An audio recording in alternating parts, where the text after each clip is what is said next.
Hello, I'm Dr. Jennifer Degler. And I'm Jeff Degler. Welcome. Welcome to Date Night with the Deglers. We're excited to be back with you. Be sure and say hello in the comments section and where you're watching from because you're entered to win this fabulous $10 Amazon gift card. Awesome. Yes, at the end of tonight's broadcast, Emily Wormnest, who's our woman behind the curtain, who's picking people and responding for us there in the comments section, she's going to go back through and pick somebody to get this Amazon gift card. So be sure you say hello. Hi, hey Melissa, we're glad that you're watching. So tell us where you're watching from and say hello, and that way you're entered to win this. Yep. So what? Hey Chloe. So what have we been up to since in the last month since we did our date night? Golf. Lots of golf. I've been playing a lot of golf. Still haven't got it figured out. Yes. Still haven't beat it. Who came to play golf with you last weekend? My bride did. She absolutely did. And we had a good time playing golf. No, not me last weekend. Last Dylan. weekend. Oh, Dylan. I was going to say your bride. No, your son-in-law. My son-in-law came. I'll see. It was me, my brother, my son-in-law, and my son. So, it was a great family moment. It was really a good time. Yeah. And we actually went the weekend prior so I could kind of get a little sharp on the course. Not that it helped at all. It absolutely helped zero. But totally imploded. It was fun. Oh, we've had a good time with golf, though. But last weekend, I took Josie, our daughter, to Washington, D.C. for a mother-daughter trip. And Dylan, her husband, came up to Kentucky to play golf with Jeff so they could have some male bonding time. And so Josie and I had a great time in D.C. It was kind of weird because there were not a lot of people in Washington, D.C. I've never been there when it's been so uncrowded. So it was really nice in a way to be there and there just not be a lot of people. But it was also, just kind of different. But we had a great time. So Melissa says she loves that you call me your bride. Let's say, hey, Lindsay. Hey, Cynthia. Hey, Kara. Hey, Emily. We're so glad you all are watching. Hey, Mickey and Chloe. So do go ahead and tell us say hello. Tell us where you're watching from in the comments section so that you're entered to win this fabulous gift card. And we have quite a few questions to get to tonight. COVID questions. COVID. Well, we got some. This first one's not a COVID question. Second one is kind of a COVID-y question. So here's the first one. So this is a marriage question. Okay. But honestly, this could really apply just to any relationship as well, because I think this can happen in any relationship. So this is a wife writing in, and she says, my husband always lets me know what's going on in his life and things he's working on regarding the house or things he's doing for the car. This week, he let me know that the labor cost of the bathroom remodel was more than was quoted, and he didn't want to pay it. We'd already paid the labor cost, and then he's told that, he's going to owe several $100s more. So he's telling her about this. And then she says to him, quote, I was not there when you had the conversation with the contractor. She says it was all oral and there was no written contract about how much money was going to be paid. My husband got upset, told me he was hurt, and said, quote, you do that all of the time. You never believe me or support me. That's not true, and I was shocked, and I didn't know where that was coming from. And then she says, I feel like he tells me things because he wants my help in fixing things. I will sometimes have a different view than he does and give my opinion and a different way to handle the situation. What's a better way to respond to him? I don't want to hurt him. Yeah. So, and we want to hear from you guys. Interesting. Whether this has happened in your marriage, whether this has happened just in any relationship. But I know this definitely can happen in a close, intimate relationship where you feel like all of a sudden the other person's like, you always do this or you never do this. And in this case, he says, you never believe me or support me. And she's really shocked by that. She had no idea he was feeling that way.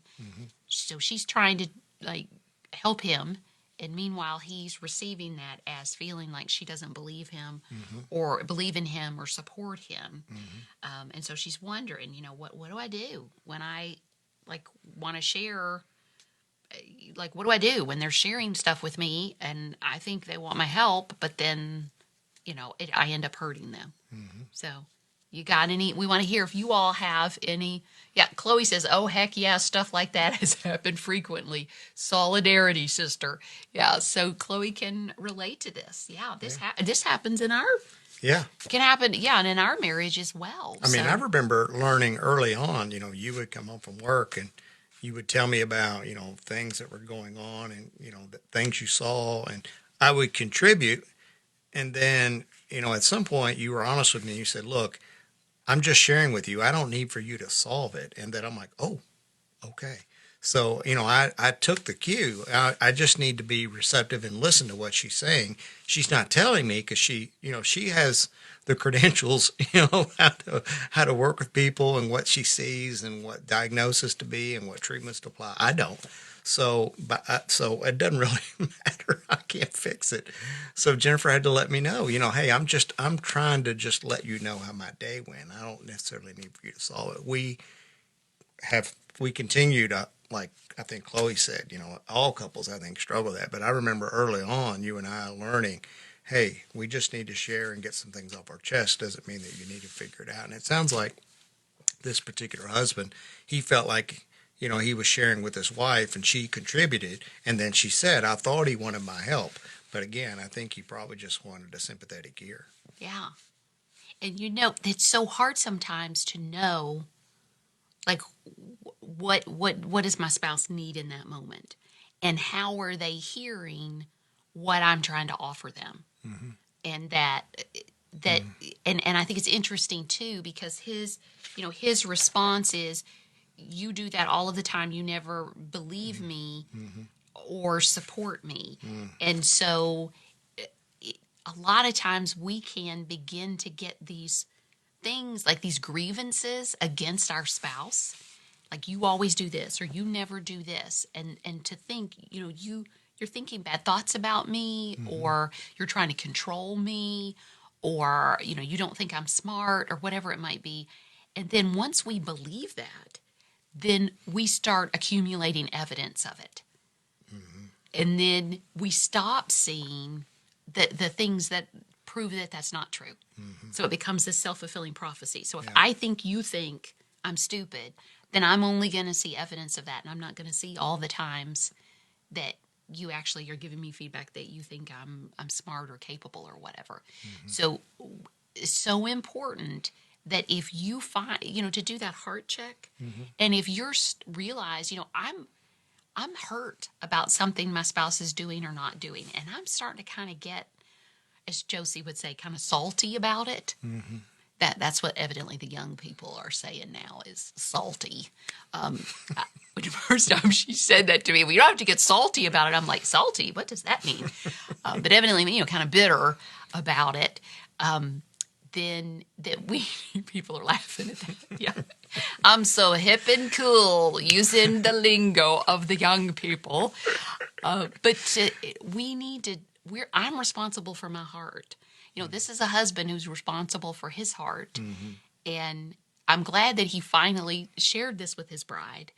But then they need to have a conversation about this. Yep, they do. So it's not just that she needs to figure out a different way to share things with him, although that is helpful, but to have a conversation about, okay, yes, you said that you don't feel supported by me, and or you do this all the time, right? And that a lot of times I'm saying or doing things, or not saying or not doing things that are making you feel like I don't believe you or believe in you or support you.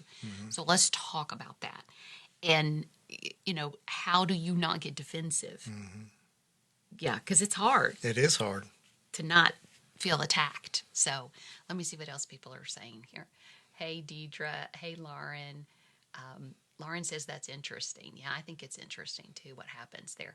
Chloe says at least that's what has happened with me and my husband, probably in reverse, me wanting reassurance, solidarity, or just support.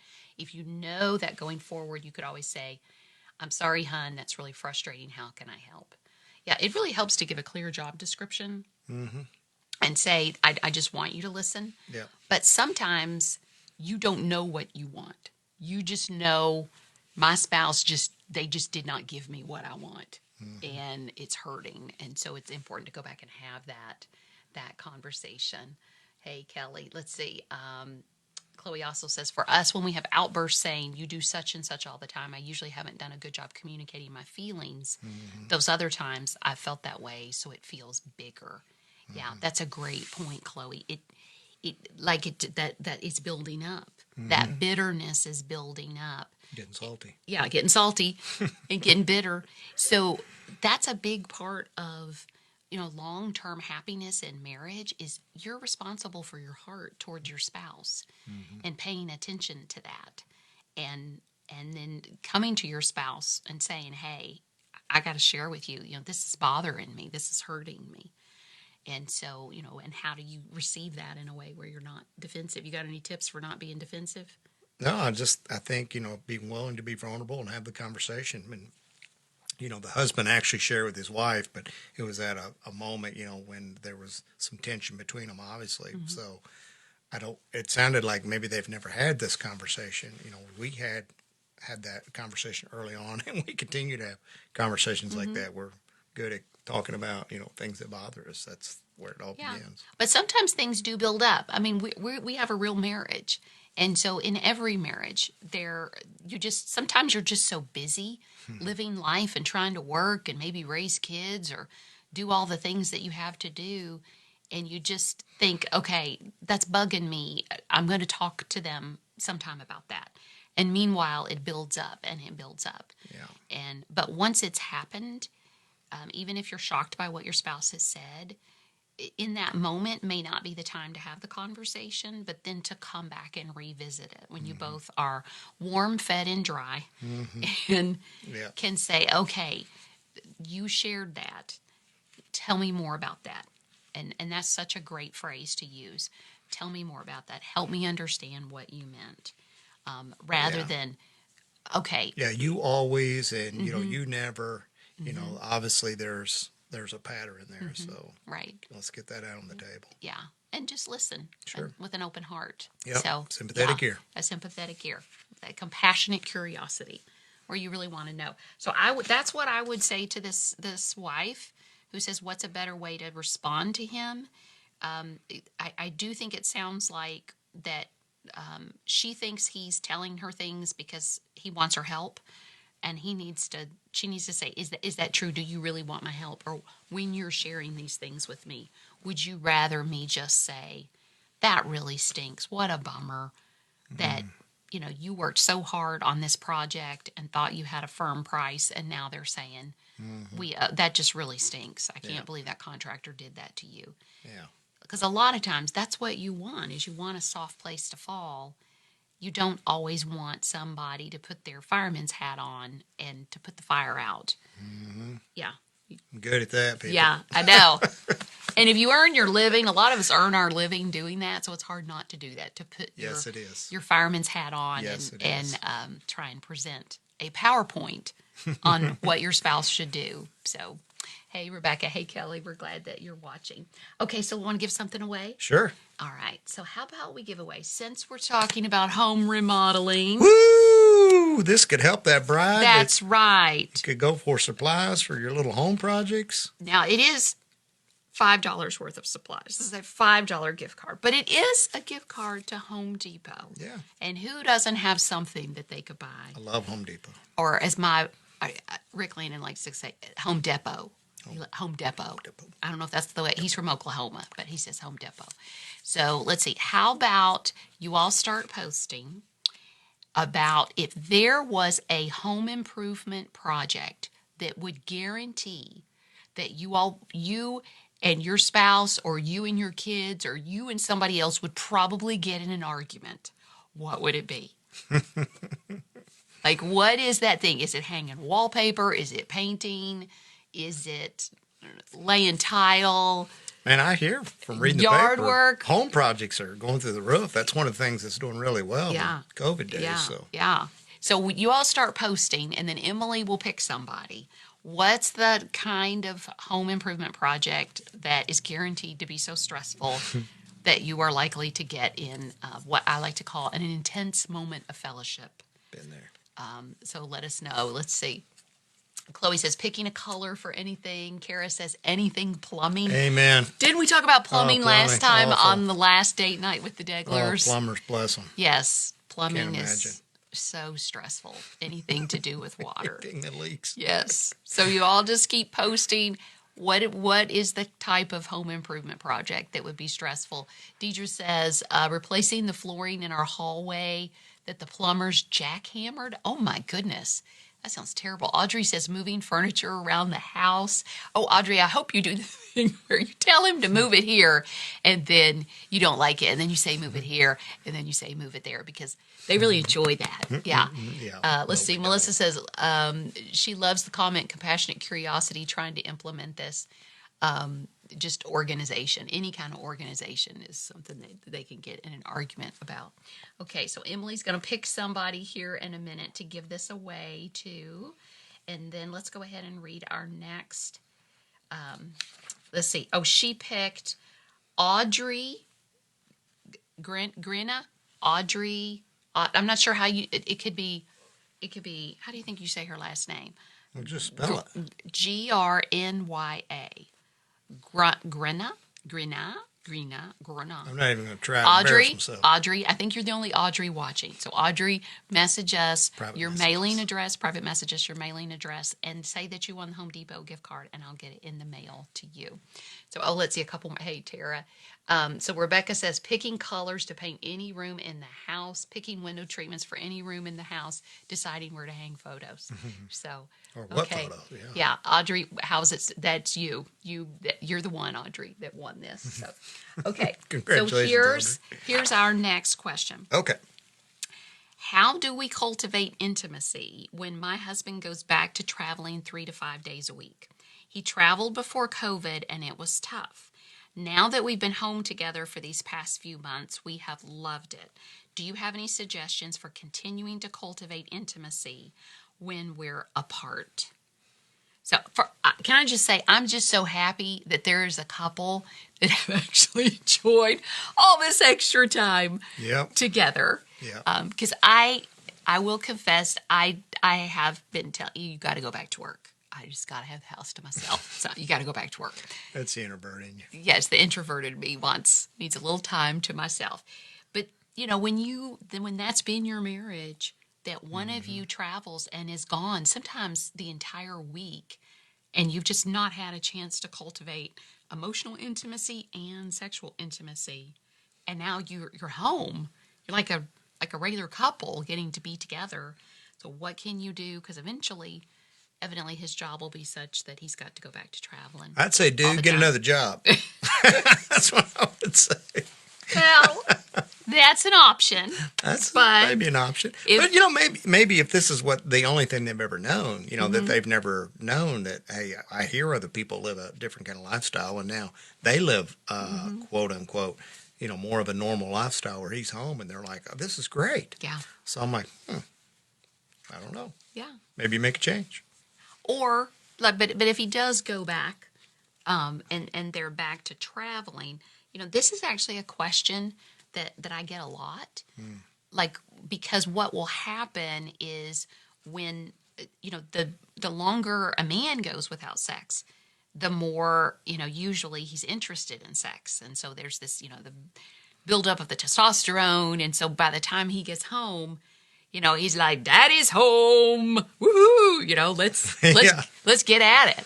And meanwhile, the longer typically she's gone without sex, the more her testosterone level is dropping and the less interested she is in sex, the less connected she feels. Women oftentimes need that emotional connection to want sex. Meanwhile, he wants sex to feel emotional connectedness. So when he comes home and he's all, Daddy's home, she's like, I don't care. Yeah, so what? So what? Get on the laundry, buddy. Exactly. Here are the kids or, whatever, but she doesn't feel connected with him. So one recommendation that I've made for couples where one or both of them travel is that whatever night it is, that is the night you reunite. So let's say he comes home on Thursday nights or Friday nights, that don't try to leave that night open. Don't schedule, okay, that's when we're going to go over to somebody's house for dinner or we're going to have people over. Let that just be your night. And have that be a night where, you all have, like, try, if you've got kids, try and get the kids in bed early. And then I encourage couples, just go ahead, go in your bedroom and just sit on the bed, lay on the bed, maybe bring some snacks in there and sit and visit with your clothes on, Yeah. just talking. Try to touch, maybe just, holding hands or maybe giving one another foot rubs or something, but where you're working on rebuilding some emotional connection and some physical connection without making it sexual right away. And it becomes a really special time. And that way she has a chance to kind of warm up to the idea of sex and that they can be emotionally connected as well. Yeah. I also think it's helpful during the week that when you all, when you text, when you maybe chat on the phone, that, you actually take the time to kind of share a little bit out of your heart. Like, what was your day like for you? Not just, well, the dishwasher's broken again, and,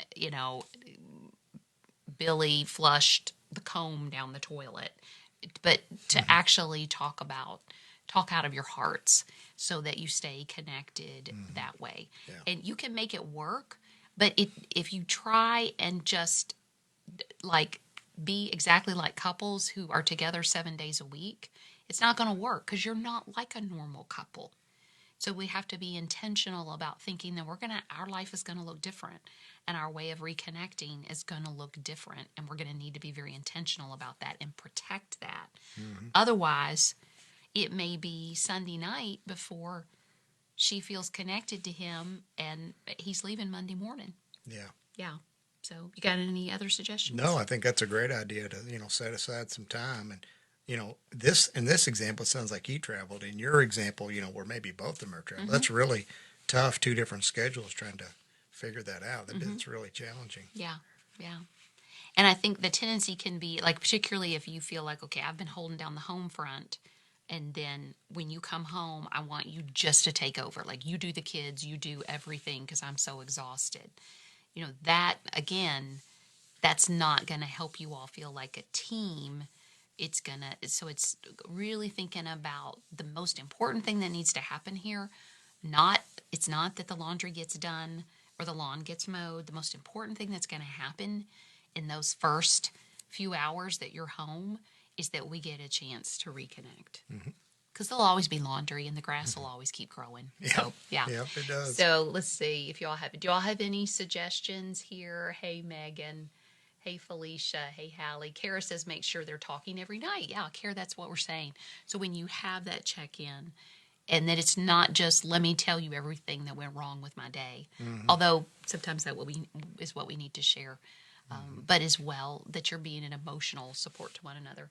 Hey, Teresa. Hey, Diane. Hey, Skip. Hey, Felicia. Okay, so let's give away something else. Let's do it. Let's do it. It's getting a little colder. But hit that like button if you still like ice cream. Even though fall is coming, hit the like button. If you think ice cream... What's the gift card? I can't tell. It's for ice cream. Baskin Robbins. Oh, I couldn't read it. Yeah. Backwards. So hit that like button if you think ice cream is good 365 days out Absolutely. of the year. Absolutely. Yes. Look at all these. These are our people. They love ice cream too. Me too. I love it. Yes, we love ice cream. Okay, so... let's see. What can we do to give this gift card away? What can they have to post about? Name your flavor. Okay. We do this a lot. How about we have people name... a flavor you've never tried. That's a great one. That's great. A flavor of ice cream you've never tried.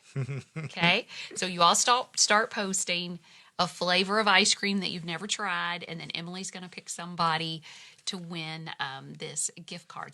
And I see Chloe says she literally just ate gelato. When Josie and I were in Washington, D.C., we had the best gelato. Oh my gosh, it was so good. And it was so sad because this place was going to close like a couple of days after we left just because they weren't getting enough business because of COVID. I was probably 40 before I even knew what gelato was. Oh, this was amazing. I would have dark chocolate, and then they had like a raspberry and cream one. and had them both together. Oh, that was really good. We visited there twice, so we were trying to keep them open. Peanut butter. Peanut butter ice cream. She says, yuck. Let's see. What else do people say That's that funny. they've never tried? Let's see. Melanie says yes to ice cream. Deidre says, but not mint chocolate chip. Exactly, Deidre. It is such. Anything mint's like toothpaste. Tamara's from hello there in Lincoln, Nebraska. Pistachio. Chloe says she's never tried pistachio ice cream. Have you tried pistachio? I don't think so. I bet you have. And you Maybe I've had. because sometimes remember they'll do that as like a little dessert, and it'll be pink and white and green, and it'll have. I know that'll I've be got pistachio toppings. Yeah, On my yeah. ice cream. I know that. Let's see. Chloe says she's allergic. Oh, that's so sad. Deidre says peppermint. She's never tried that, which is really Deidre for the best. Brenna says peanut butter. Yuck. Chloe says she's never tried Spots in Versailles, or maybe that's where she's gotten gelato from Spots in Versailles. That's right next to where Josie's wedding reception was. Emily picked somebody. Yeah. Let's see. Kara says she's never tried mint chocolate chip. Again, a wise decision, Kara. Felicia's never tried coconut. You probably wouldn't like coconut ice cream. I like coconut ice cream. Maybe. Melanie says she's never tried peanut butter ice cream. She's not a peanut butter friend. Yeah. Tamara's never tried mint chocolate chip. Diane says she's never had Blue Moon ice cream. I think that's a brand. Yeah, it is. I think pretty it's a popular. brand. Yeah. And Deidre says they had gelato at their wedding. Yum. Lisa had rolled. She says she's never had rolled ice cream. I don't know what that is. I don't know what rolled ice cream I'm willing is to either. try it, though. Yeah. I'll be the guinea pig. Yes. Hey, Nicole. Skip says he's never had chocolate and peanut butter ice cream. Skip, you haven't lived. You need to try it. It's actually pretty Just take good. a Reese and throw it in your ice Yeah, cream. there you dude. You're go. good. Hey, Sissy. Hey, Darlene. Rebecca's never had eggnog ice cream. I didn't know they had eggnog I don't ice think cream. I want to watch that. Hey, Paul. Nope. And my sister says mint chocolate chip is the best. Again, Annette, you're so wrong. That is like eating ice cream. I mean, that's like eating toothpaste. Joan says she's never had banana ice cream. Joan. Food of the gods. Oh, we have the best banana ice cream. Right, that is a Degler tradition. Is banana ice cream. You just haven't lived, Joan. You need to come over the next time the Deglers make. We need to wrap ice this up cream. so we can get to Baskin Robbins. Okay, all right. Let's see. Kelly says, "What are we?" She lost her connection. What are we talking about? We're talking about ice. We're giving this ice cream thing away. So okay. Annette says, "Don't be hating on toothpaste." Okay, that's so funny. Annette, maybe we should be flossing our teeth right now. Okay. That's funny. That is so funny.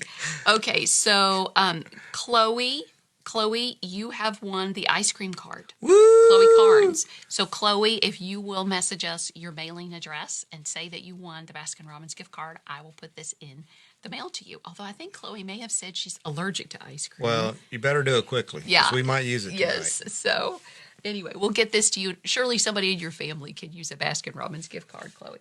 Okay, so let's see. Oh, before our next question, I want to let you guys know. So because of COVID, pretty much all of my in-person speaking engagements have been canceled just because people aren't doing events now. So I'm doing a lot of Zoom talks for people. And so if you've got a MOPS group, a moms group, I'm doing Zoom talks for like Sullivan University for businesses on managing anxiety. I do a lot of talks for MOPS groups on either managing anxiety or making your marriage sizzle. That's the two topics. I talk about sex and I talk about anxiety. That's big things that I talk about. Just message me. Let me know if that's something that you might be interested in having a speaker for your group. Okay, so next is a parenting question. All right. Good. This is, and we want to hear from you guys as well on this one, what you think. So here it is. It's from a husband, and he says, "We have two kids, one starting high school and one in middle school. My wife and I have always been involved in their lives and supported them in their activities or when they have problems to navigate. However, I want them to grow up to stand on their own 2 feet. We keep hearing about adult children who've moved back in with their parents after college and won't move out or won't get a job.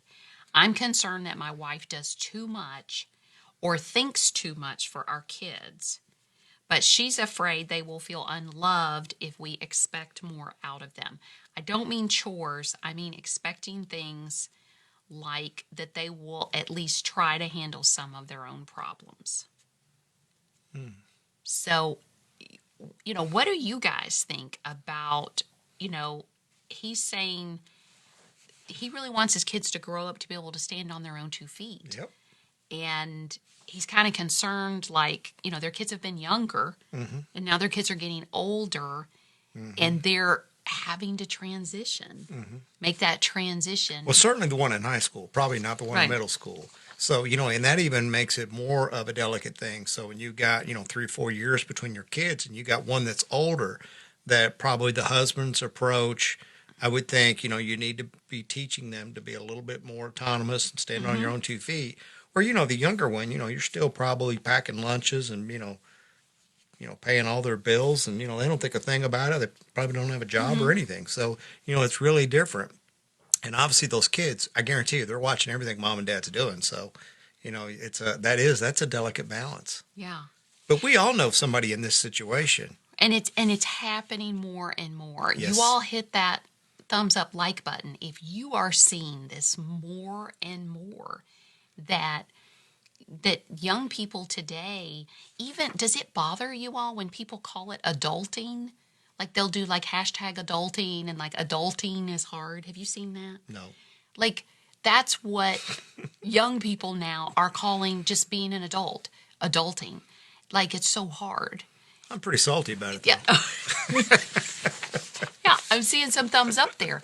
And I'm like, when did this transition to adulthood become something that was so difficult that young people pulled back from it? I think I would think everybody knows somebody that's got, kids that are in their 20s or 30s or older that are living at home, or kids that have left the nest and they've come back home.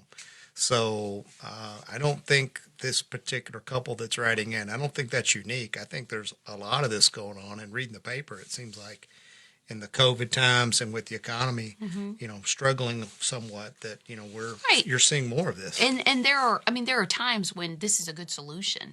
And certainly, with COVID, we've had people of all ages that have just lost their job, and they may have to move back home because all of a sudden there is no money.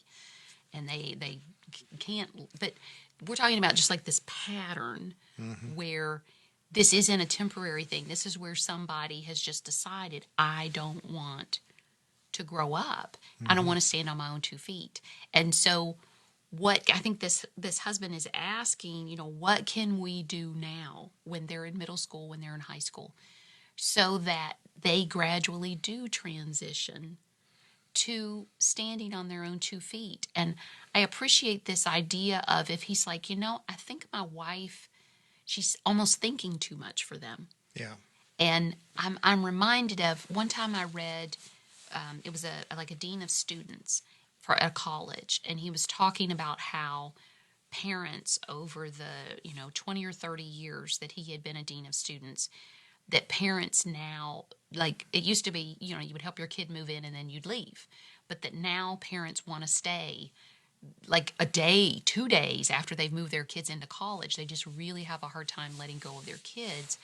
And that when the kids have a problem, the first thing they do is text home, and they want mom and dad to take care of whatever that problem is. Yeah. So he had cards printed up. And on one side was his business, it was like his business card. But on the other side was the phrase, wow, what are you going to do about that? And he would give it out to parents and say, when your child calls you or texts you and says, I'm not getting along with my roommate, I don't like my biology professor, I can't pay my rent, whatever it might be, I've used up all the money on my meal card because I've gone to Starbucks every day and bought an expensive coffee drink. He said the thing to say to them is, wow, what are you going to do about that? Because you want them to turn on their problem-solving brain, not lend them yours. Okay, I think there's two parts to this question, and we're talking about one side of it, and we're talking about the real circumstance when you do have, an older child that you feel like they really need to launch out on their own. But there's also there's a second part of this too. I think that obviously the husband and the wife are not in agreement here, and they see things differently, and he's pointed it out. She sees it one way, I see another way. So rather than focusing all your attention on the circumstance, I think the husband and wife need to have a come to Jesus meeting and sit down and think, okay, what's our strategy? At what age do we say, look, you pay your own cell bill. At this age, you pay your own insurance. At this age, we want you out of the house if that's what needs to happen. I think mom and dad need to sit down and they need to address these issues rather than focusing all their energy on the kid's the problem. The kid in the basement, that's the problem. Well, that is a problem, but mom and dad have got to they've got to figure out what they're going to do, because if they're not united, then that's going to be a house in turmoil. Yeah. And they're just going to get resentful. That's right. And the kid will work around them. Yeah. So well, he'll work that weakness. Yeah. More often than that's not. a great point. That's a great point. And some of you all are single parents, so you have to deal with this on your own. But thinking about this, with having one in middle school and one in high school, it's such a great time to be thinking about transitioning from being that in control parent to being a consultant parent. When your kids are young, you're in control. You control what time they go to bed, what they eat, if they have a play date, who their little friends are. I mean, you have so much control when they're young. But the older they get, the more we need to be letting go of controlling everything and begin to see ourselves as a consultant. So if something goes wrong, we say to them, wow, what are you going to do about that? And then if they want our advice, then they can come to us and say, well, I don't know. I don't know how to open a checking account. What do you think I should do? And see, then they've come to you as a consultant, which is such a better position to parent from as your children get older, rather than being like, well, you need to get a checking account and you need to be responsible with your money and you need to do this and you need to do that. Because then they're just like, whoa, and they don't even want to do any of it because they feel like, you're just trying to control everything. So that transition, sounds like mom is struggling a little bit because she's saying, I'm afraid they'll feel unloved. And so I think you're right. I think that's something for mom and dad to talk about. Yep. It's not unloving to want your children to develop their own problem-solving brain. It's actually a loving thing. Yeah. And it's really fun then when your kids do leave the house, if you've transitioned to being a consultant parent, because they actually value your advice more because they have to ask for it. Yep. Rather than you just giving it to them. Yep. Yeah. So let's see what some of these people say. Let's see here. Okay. A lot of comments. A lot of comments. This is so great. Yeah, it's great. Hey, Allison. Hey, John. Chloe says, I think one of the most important things in fostering their independence is making sure they know their voice, their opinions, and thoughts matter. So before pushing them towards making all their own decisions, start slowly by starting conversations and showing genuine interest in their thought process. Yeah. Yes, that's great.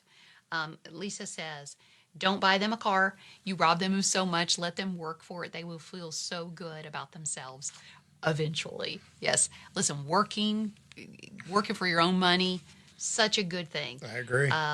Let's see. Chloe says, every child is so different too. I'm one of 5 and we all have different levels of confidence and independence.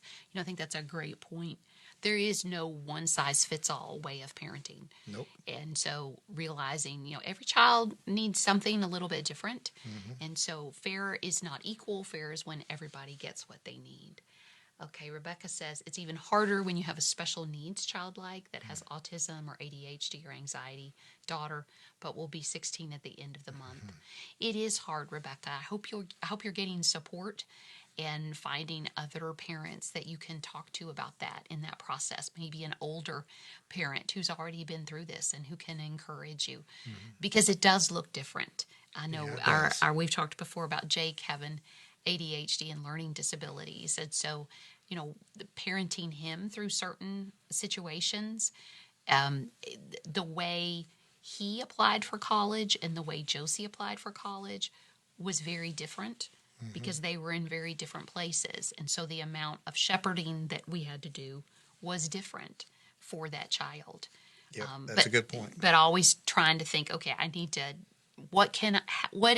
how can I take a step back here rather than taking over here?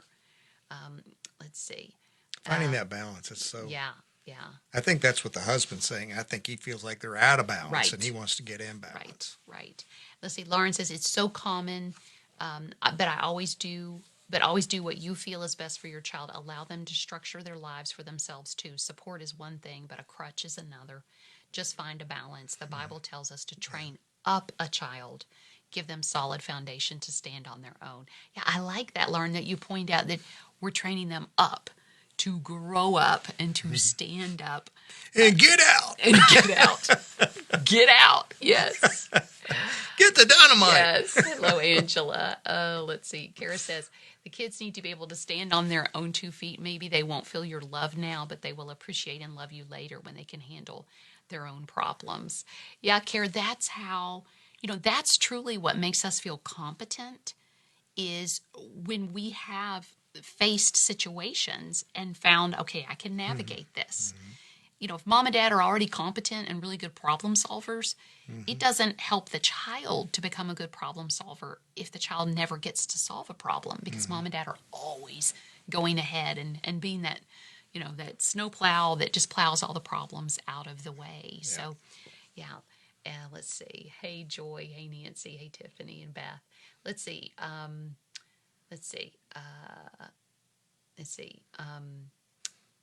Okay. And then, hey, Maria. Kara says the kids need to be able to stand on their own 2 feet in the end. Let's see. We are told to train them up and we need to love them by disciplining them and showing them strategies to deal with their conflict. They may not like us today, but in 10 years, they will love you for teaching them how to deal with life. Yeah. And that's something that we have seen. Yeah. If at some point your kids don't think you are the meanest mother in the world or the meanest dad in the world, because of some boundary you have set, that you probably need to work a little on your parenting. A really good parent has to tolerate being hated for very short periods of time. Hey, Robert. Yeah, Skip says allow them to fail. Boy, haven't we learned a lot from failure? I think we learn more from failure than we do from success a lot of the times. Hey, Shannon. So, okay, so... I see. I think we're just about done here. So if you haven't posted anything yet, at least say hello real quick so that you are entered to win this Amazon gift card. And Emily's going to go back through all the names and pick somebody to win this. I hope she picks me. Well, I hope she does too, because you know what? You know who gets a little box in the mail every day? Cable. This one. Golf supplies. It is amazing. Every day you get a little box. He loves getting little boxes in the mail. So a little package in the mail. So our next date night is going to be Thursday, November the 12th. Gosh, I can't believe we're into November. I know. I can't believe it's October 8th. So yeah, we'll look up and it'll be November 12th and we'll see you guys again. So hopefully you will send us your sex, your marriage, and your parenting questions, and we'll work on those. And let's see if Emily has picked anybody yet for us to win this Amazon gift card. And I think she's looking through everybody. Yeah. She's not going to pick you. She's not going to pick you. She wrote Amazon gift card, Jeff Degler. Amazing. No, you did not win this Amazon gift card. Kelly, I'm moving back in with my mom. Can you imagine? His mother lives in assisted living. I cannot imagine you there with 11 of those widow women. They would love me. They would be coming around all the time. I need you to fix my iPad. So, Kelly Luxinger, you have won this Amazon gift card. So do message us your mailing address and say you won the Amazon card, and we will drop this in the mail to you. So thank you all for joining us tonight. November 12th, don't forget. We look forward to seeing you on November the 12th. Bye-bye. See y'all.